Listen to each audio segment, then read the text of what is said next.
오늘도 주님의 은혜와 축복이 함께 하시기를 바랍니다. 오늘 마태복음 8장 5절부터 13절 말씀으로 예수님은 모든 문제 해결자이십니다 라는 제목으로 잠깐 은혜 나누겠습니다. 영적 싸움에서 이기는 비결에 대한 아주 좋은 예화가 있어서 소개를 드리겠습니다. 방을 10개나 가진 대저택을 가진 한 사람이 예수님을 집으로 모시게 됐습니다. 그리고 자기 집에서 가장 크고 좋은 방을 예수님께 내어드렸습니다. 그는 그것으로 충분하다고 생각했습니다. 그런데 그날 밤 마귀가 그 집에 찾아왔습니다. 집주인은 이 마귀와 열심히 싸웠지만 예수님은 전혀 관여하지 않고 자기 방에서 나오지 않으셨습니다. 혼자서 간신히 마귀를 물리친 집주인은 섭섭한 마음에 예수님께 가서 물었습니다. 예수님, 왜 저를 돕지 않으셨어요? 그때 예수님께서 그렇게 말씀하셨습니다. 이보게, 모르는 소리 말게. 자네가 나에게 준 이 큰 방을 내가 혼자 열심히 지켰다네. 그 말을 들은 집주인은 이제는 방 5개를 예수님께 내드렸습니다. 그리고 이 정도면 정말 충분하다고 생각했습니다. 그리고 그날 밤 또 마귀가 그 집을 찾아왔습니다. 그러나 그날도 집주인은 혼자 마귀와 싸워야만 했습니다. 다시 불평하는 그 집주인을 향해 예수님께서 말씀하셨습니다. 이보게, 자네가 나에게 준 그 방 5개는 마귀가 얼씬도 못했다네. 내가 든든히 지켰거든. 그 말을 들은 집주인이 그제야 깨달았습니다. 그리고 예수님께 말씀드렸습니다. 예수님, 이제부터 이 집의 주인은 예수님이십니다. 이 집 열쇠입니다. 이제 예수님이 이 집의 주인이십니다. 그리고 현관 키를 비롯해서 모든 방 키를 예수님께 내드렸습니다. 그리고 그날 밤 마귀가 다시 찾아왔습니다. 벌컥 문을 열고 들어온 마귀를 맞이한 사람은 그 사람이 아니라 바로 예수님이셨습니다. 예수님을 보자마자 마귀가 깜짝 놀라며 꾸벅 절을 하면서 이렇게 말했습니다. 아, 죄송합니다. 제가 집을 잘못 찾아온 것 같습니다. 그리고 얼른 문을 닫고 도망쳤답니다. 사람은 우리 인생에 찾아온 여러 고난이나 문제 앞에서 한없이 연약하고 무능합니다. 그래서 사람들은 종교를 통해 그런 인생의 고난과 문제에 대해 답을 찾으려고 노력합니다. 그리고 각 종교마다 우리 삶에 찾아오는 고난에 대한 이해가 각각 다릅니다. 불교에서는 우리 인생의 고난을 인간의 욕망이 근원이라고 봅니다. 그래서 욕망만 극복해낸다면 어떤 고난도 없을 것이라고 생각하고 아무도 없는 산으로 들어가서 돌을 닦으면서 해탈의 경지에 이르기 위해 노력합니다. 그러나 여러분, 실제로 그런 삶은 가능하지가 않습니다. 우리의 목숨이 붙어 있는 한 내 욕망을 없애고 사는 삶이란 거의 불가능하다고 할 수 있습니다. 이슬람에서는 고난을 정해준 운명이라고 믿습니다. 그래서 그들은 그들의 눈앞에서 사람이 죽어나가도 인샬라, 인샬라, 인샤알라, 이 인샬라라는 이 말 다 신의 뜻이다. 이렇게 생각하면서 인생을 그저 운명론적으로 받아들이는 것입니다. 원래 그런 거야 라고 생각하면서 삶을 산다고 해서 고난이 없어지는 것이 결코 아닙니다. 그러면 우리 기독교에서는 인생의 고난을 어떻게 볼까요? 기독교에서는 우리 인생에 찾아오는 고난을 죄의 결과라고 봅니다. 그리고 그런 인생의 고난과 문제를 우리 스스로의 힘으로는 해결해 낼 수 없기 때문에 예수님이 이 땅에 오셨고 십자가의 죽음과 부활을 통해서 그 모든 인간의 근본적인 죄의 문제를 해결하심으로 누구든지 그 예수님을 믿는 자는 고난을 이겨내는 승리의 삶을 살 수 있다고 말씀하고 있습니다. 바로 그 인생의 본질적인 문제를 해결하시고 우리를 구원하시기 위해 예수님이 오신 날이 바로 성탄절이고, 우리는 지금 그 주님의 오심을 기뻐하고 또 다시 오실 주님을 기다리는 대림절을 보내고 있는 것입니다. 오늘 읽은 본문은 로마의 백부장의 믿음에 관한 내용입니다. 저는 신약 성경에 혹은 구약 성경에 나와 있는 수많은 믿음의 사람들이 있지만 그 중에 내가 가장 닮고 싶은 믿음의 사람이 누구냐라고 묻는다면 그 중에 한 사람이 바로 이 백부장입니다.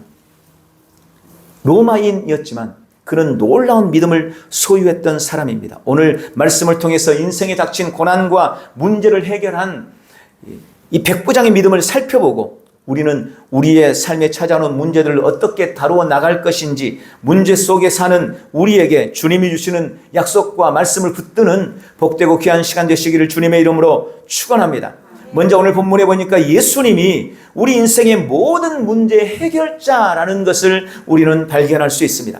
본문은 예수님께서 유명한 산상수훈을 말씀을 하시고 난 다음 가버나움이라는 지역에 가서 베푸셨던 첫 번째 사역 중에 일어나는 일입니다. 본문 5절에 보니까 예수님께서 가버나움에 들어가시니 가버나움에 막 들어가셨어요. 그런데 한 백부장이 나와서 그에게 간구했습니다. 여기 간구라는 말은 간절하게 기도했다는 것입니다. 그저 뭔가 단지 부탁하거나 요청할 정도가 아니라 사정하고 간곡하게 요청했다는 거죠.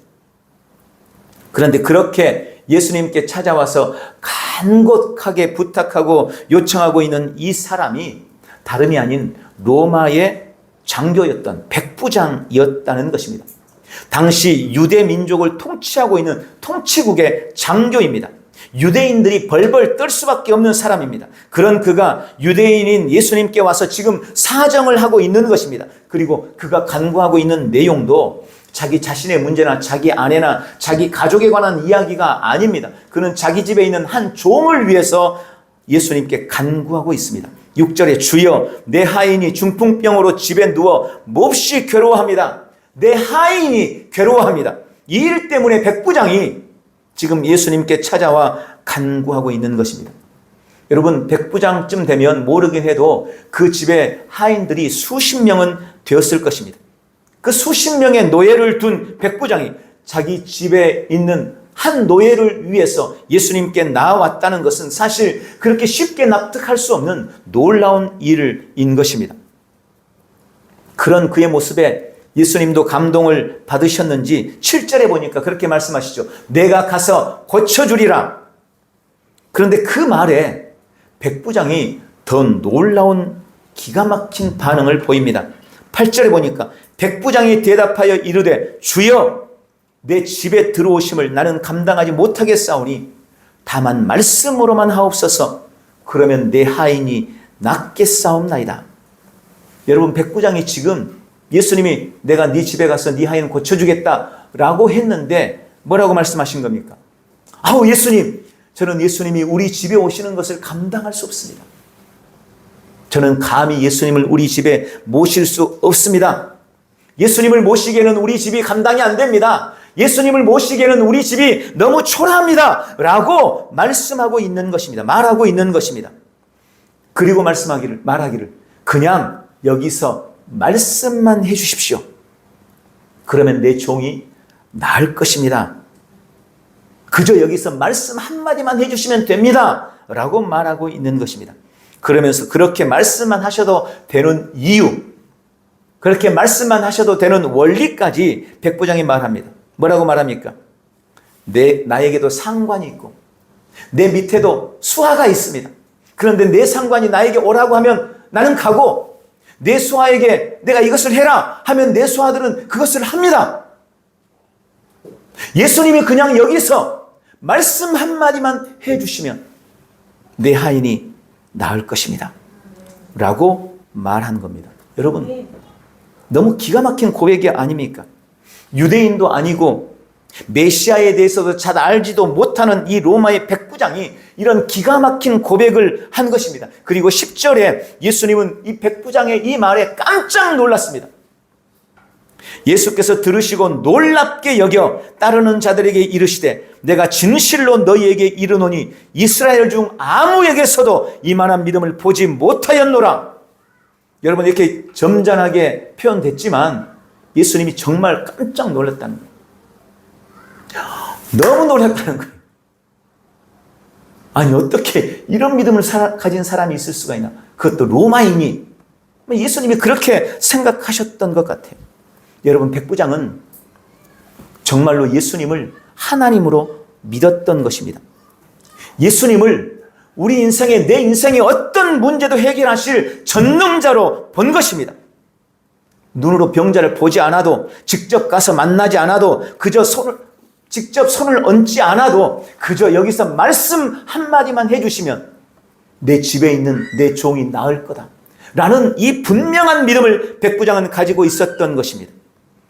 귀신을 쫓아내는 능력이 그분께 있다는 것을 백부장은 믿은 겁니다. 소문으로만 듣던, 유대인이 그토록 기다리던 메시아가 바로 이분이다 라고 그는 확신했던 것입니다.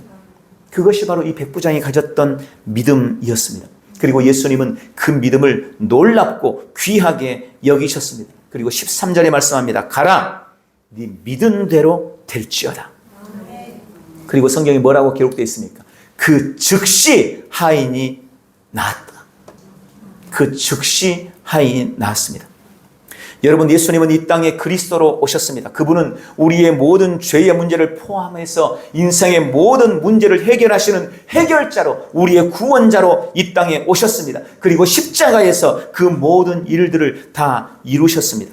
오늘 이 백부장을 통해서 주님은 그것을 다시 한번 우리에게 상기시키고 우리도 그런 믿음 갖기를 기대하고 계시는 것입니다. 두 번째로, 저는 이 말씀을 통해서 주님께 대한 우리의 인식과 우리의 태도를 점검하라는 주님의 말씀을 듣게 됩니다. 제가 이 백부장의 믿음을 묵상하면서 받은 가장 큰 은혜는 예수님께 대한 그의 인식과 태도, 즉 예수님께 대한 그의 경외심입니다. 여러분, 백부장은 예수님을 일반의 사람으로 보지 않았어요. 놀라운 경외심을 가지고 예수님을 바라봤습니다. 백부장이 어떤 믿음을 가졌는지가 오늘 예수님에 대한 그의 태도와 그의 인식에 잘 나타나 있습니다. 우리는 지금 이 백부장을 통해서 나의 주님께 대한 인식과 태도를 반드시 점검해 봐야 하는 것입니다. 여러분, 우리의 믿음은 어떻게 나타날까요? 우리의 믿음은 어떻게 드러날까요? 저는 오늘 본문에서 크게 두 가지로 묵상을 했습니다. 첫 번째, 우리의 믿음은 예수님께 대한 나의 인식과 태도를 통해서 내 믿음이 드러나고 나타나는 것입니다. 예수님을 어떻게 인식하는가? 예수님께 대한 나의 태도가 곧 나의 믿음인 것입니다. 조금 더 구체적으로 설명드리면 우리의 신앙을 이루고 있는 중요한 요소들에 대해서 우리가 어떻게 생각하느냐로 우리의 믿음이 결정되는 것입니다. 주일이나 예배, 하나님의 말씀인 성경, 기도나 찬양, 또 헌금 생활 등 우리가 신앙생활에 있어서 중요하게 여기고 있는 여러 요소들에 대한 우리의 인식과 나의 태도가 곧 나의 믿음이라는 것을 아셔야 합니다. 여러분, 주일을 대하는 나의 인식과 태도가 나의 믿음이고 그것이 곧 주님께 대한 나의 태도인 것입니다. 예배를 대하는 나의 태도가 곧 주님께 대한 나의 태도라는 것을 우리는 알아야 합니다. 말씀을 대하는 태도, 기도나 찬양에 대한 나의 인식과 태도가 주님을 대하는 우리의 태도인 것이고 그것이 곧 나의 믿음이며 그것이 곧 나의 신앙인 것입니다. 그건 누가 뭐래도 맞는 말이에요. 인식은 그렇게 안 하는데 태도는 그렇지 않은데 내가 믿음이 좋다고요? 그건 스스로 속이고 있는 것뿐입니다. 결국 모든 것은 나의 인식, 나의 생각, 그리고 나의 태도로 결정되고 드러나게 되어 있는 것입니다.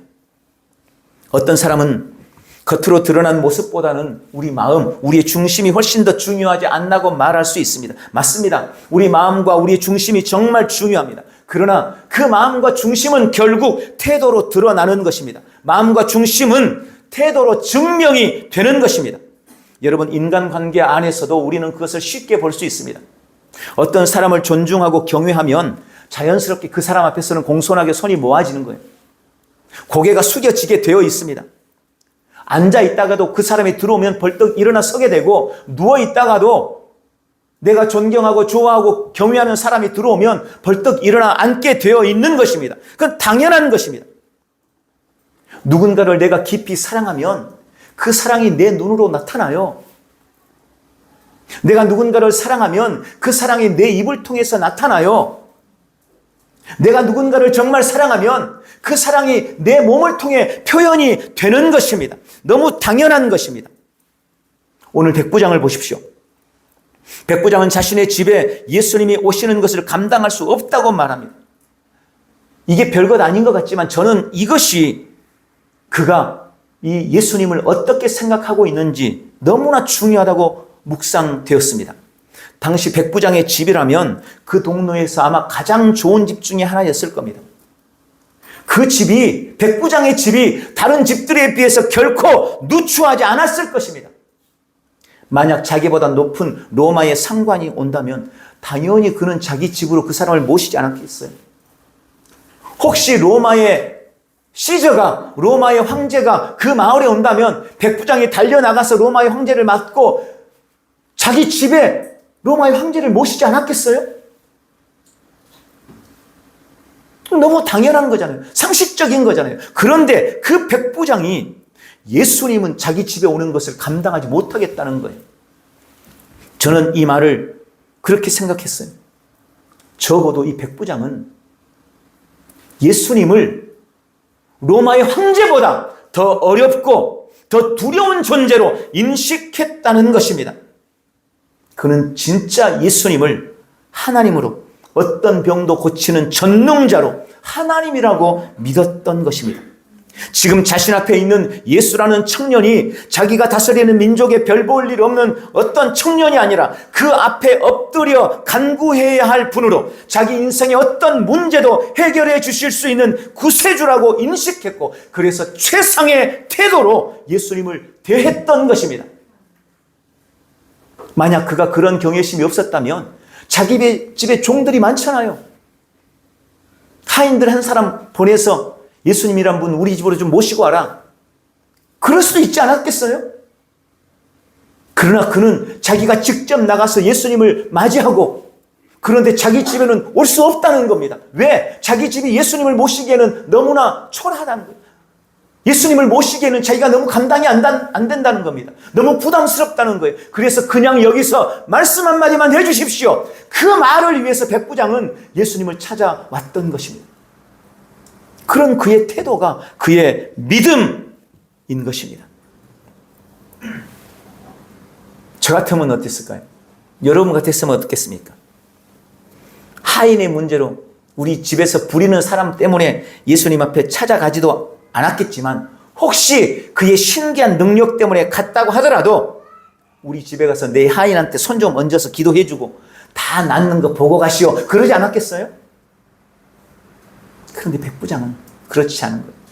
그냥 여기서 말씀 한마디만 해주시면 됩니다.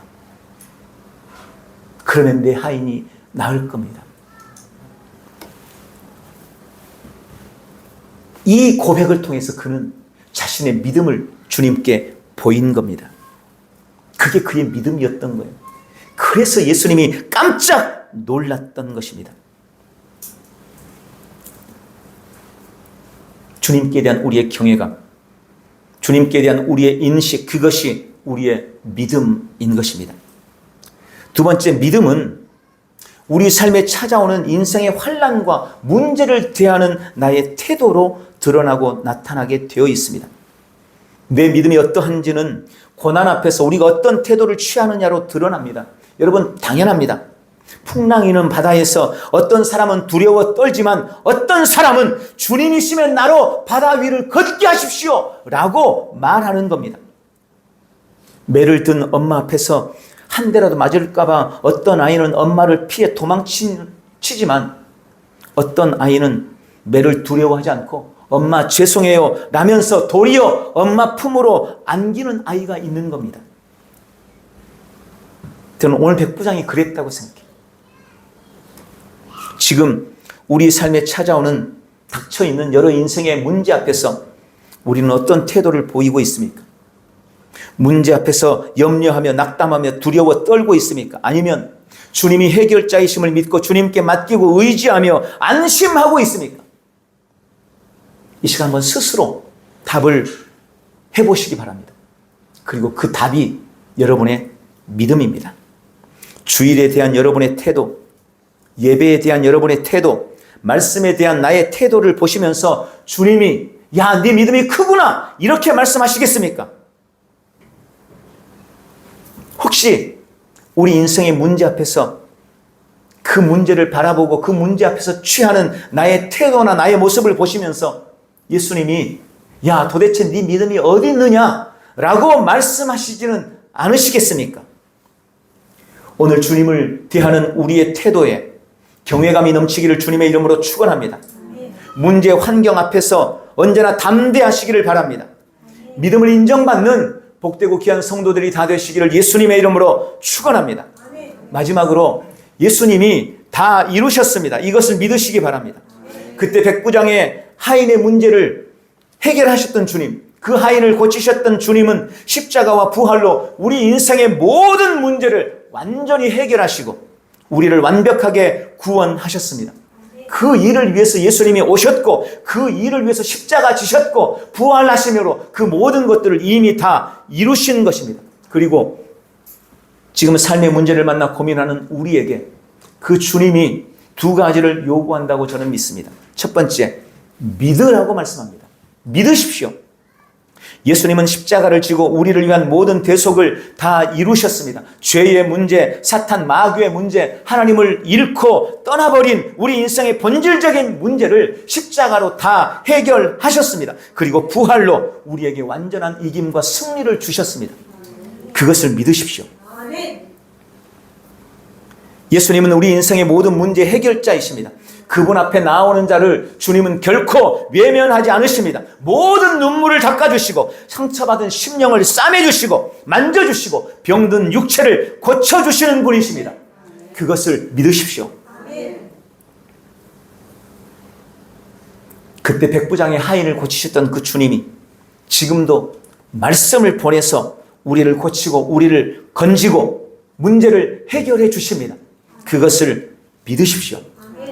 믿기만 하라는 주님의 초청에 아멘이라고 답하시기를 주님의 이름으로 축원합니다. 혹시 아직 마음에 예수님을 믿는 마음이 확실하지가 않다면, 혹시 아직 예수님을 믿지 않는 분이 이 메시지를 듣고 있다면 이 시간 예수님을 믿기로 결단하고 영접하시기를 주님의 이름으로 축원합니다. 이 시간 제가 한번 하는 기도를 마음으로 따라 하시기를 바랍니다. 한번 따라해 보겠습니다. 주 예수님, 나를 위해 죽으시고 나를 위해 부활하신 모든 문제 해결자이신 예수님을 믿습니다. 이 시간 내 마음의 문을 열고 예수님을 영접합니다. 내 안에 오셔서 나를 다스려 주옵소서. 예수님이 나의 구원자이십니다. 예수님이 내 삶의 주인이십니다. 나를 구원하시고 하나님 자녀 삼으시니 감사합니다. 예수님 이름으로 기도합니다. 아멘. 구원의 역사를 이루는 복된 시간 되기를 축복합니다. 두 번째, 예수님은 믿는 우리에게 이렇게 말씀하십니다. 아무것도 염려하지 말고 오직 기도와 간구로 감사로 나아가라.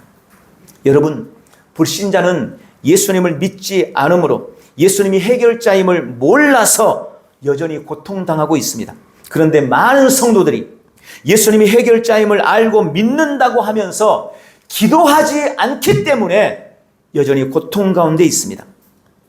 오늘 백부장은 예수님께 나와 간구했습니다. 그리고 응답 받았습니다. 문제가 해결된 겁니다. 주님은 믿는 우리에게 빌립보서 4장 6절에 말씀합니다. 아무것도 염려하지 말고 다만 모든 일에 기도와 간구로 너희 구할 것을 감사함으로 하나님께 아뢰라. 여러분, 주님이 다 이루셨습니다. 주님이 다 이기셨습니다. 주님이 다 해결하셨습니다. 그 주님이 아무것도 염려하지 말고 감사로 그 모든 것을 그저 하나님께 아뢰라고 말씀하고 계십니다. 이미 다 이루신 주 앞에 간구하십시오. 기도하십시오.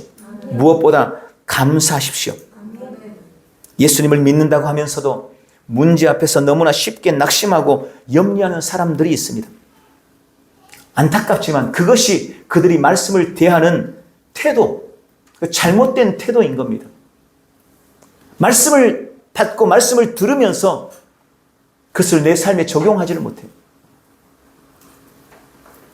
문제 앞에서 여전히 염려하고 낙담하고 낙심하고 있는 것은 십자가의 능력을 부정하는 것이고 그 일을 다 이루신 예수님을 불신하는 것입니다. 주님의 십자가를 모욕하는 것이 되는 것입니다. 예수님이 우리 인생의 모든 문제 해결자이시며 그 주님이 십자가와 부활로 모든 것을 다 이루셨다는 것을 믿는다면 이제 아무것도 염려하지 마십시오. 의도적으로 염려를 내려놓으십시오. 내 안에 던지는 사탄의 화살을 믿음의 방패로 막아내고 그것들을 내 안에서 물 주지 말고 걸음 주지 말고 거절하고 내 속에서 뱉어내십시오. 주님은 내가 염려하고 있는 것을 절대 원하지 않으십니다. 염려 대신 기도하라고, 염려 대신 간구하라고, 염려 대신 감사하라고 우리 주님이 말씀하십니다. 오늘 이 말씀 앞에 복종하고 아멘하는 복된 성도들이 되시기를 예수님의 이름으로 축원합니다. 오늘 말씀을 맺겠습니다. 대림절을 보내고 있습니다. 예수님께서 이 땅에 오셨습니다. 왜 그분이 오셨는지, 그분이 오셔서 하신 일이 무엇인지, 그분은 우리 삶의 모든 문제를 다 해결하셨습니다. 그리고 우리를 그리스도 안에서 새로운 피조물로 지으셨습니다. 나는 이전과는 완전히 다른 사람이라는 것을 기억하시고 내 안에 우리 주님이 부으신 그 해결하시는 능력, 내 안에 가득한 예수 생명을 범사에 누려내는 우리 엘대전의 귀한 지체들이 다 되시기를 예수님의 이름으로 축원합니다. 기도하겠습니다. 사랑하는 주님, 나에게 믿음 주시고 믿음이 주는 은혜를 날마다 삶의 자리에서 누리게 하시니 감사합니다. 나는 주님을 향한 경외함으로 나의 믿음을 증명합니다. 주일, 예배, 말씀과 기도와 찬양에 대한 나의 인식과 나의 태도가 곧 나의 믿음의 농도입니다. 풍랑이는 바다 위 두려워 떠는 사람들 사이에서 담대히 파도 위를 걸었던 베드로처럼 나는 나의 삶에 찾아온 고난에 대한 바른 태도로 나의 믿음을 드러내고 나의 믿음을 주 앞에 보이기로 결단합니다. 예수님이 십자가와 부활로 다 이루셨을 때 내 삶의 모든 문제도 다 해결하셨음을 믿습니다. 그러므로 나는 내 삶의 모든 문제 해결자이신 예수님을 믿습니다. 오늘도 아무것도 염려하지 말고 오직 기도와 간구로 감사로 주 앞에 모든 것을 아뢰라고 말씀하신 주님의 약속의 말씀을 믿음으로 붙들고 범사에 승리합니다. 예수님의 이름으로 기도하옵나이다. 아멘. 우리 다 같이 일어나셔서